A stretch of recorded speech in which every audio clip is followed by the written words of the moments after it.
Engaged Pedagogy, Learning as a Transformational Act, Rethinking School Curriculum. If education is meant to empower rather than dictate, then why do so many classrooms still operate as if learning is a passive process? Why are students still expected to absorb knowledge rather than actively participate in shaping it? Could it be that true education is not about transmitting facts, but about creating environments where students feel seen, heard, and challenged to think for themselves? If learning is meant to be transformational, then shouldn't it engage not just the intellect, but also the emotions, the body, and the lived experiences of every individual? What happens when education becomes participatory rather than hierarchical? In a traditional classroom, knowledge flows one way, from teacher to student. But does that model truly foster critical thinking and self-awareness? When students are encouraged to engage in active dialogue, challenge assumptions, and reflect on their own perspectives, doesn't learning become a process of personal and collective transformation?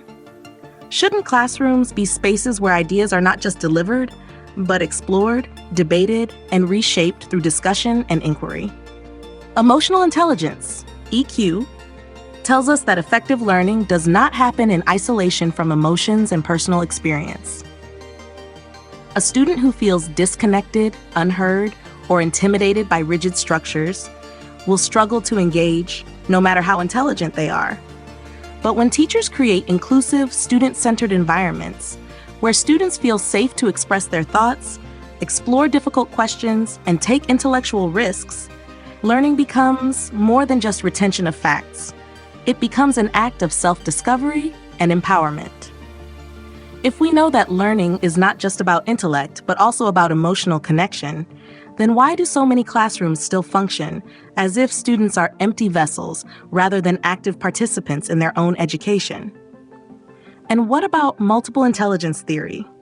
If intelligence is not singular but deeply diverse, then shouldn't learning environments be as varied as the minds that inhabit them?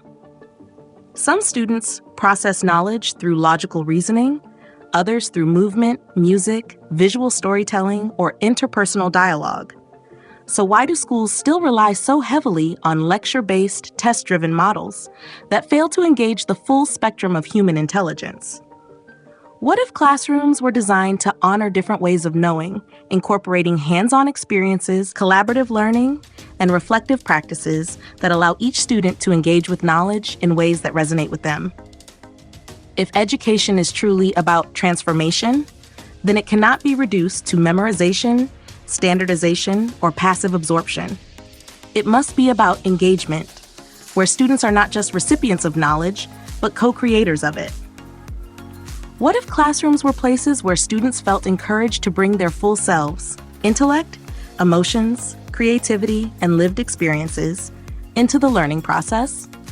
What if teachers were trained not just as lecturers, but as facilitators of critical dialogue, mentors in self-discovery, and partners in intellectual exploration? Wouldn't that create an education system where students don't just learn facts, but learn how to think, reflect, and transform the world around them?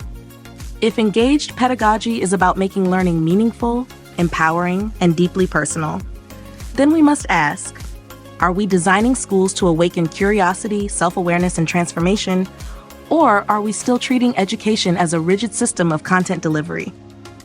Because if we fail to create learning environments that address the whole person, mind, body, and emotions, then we are not just failing to educate, we are failing to truly inspire.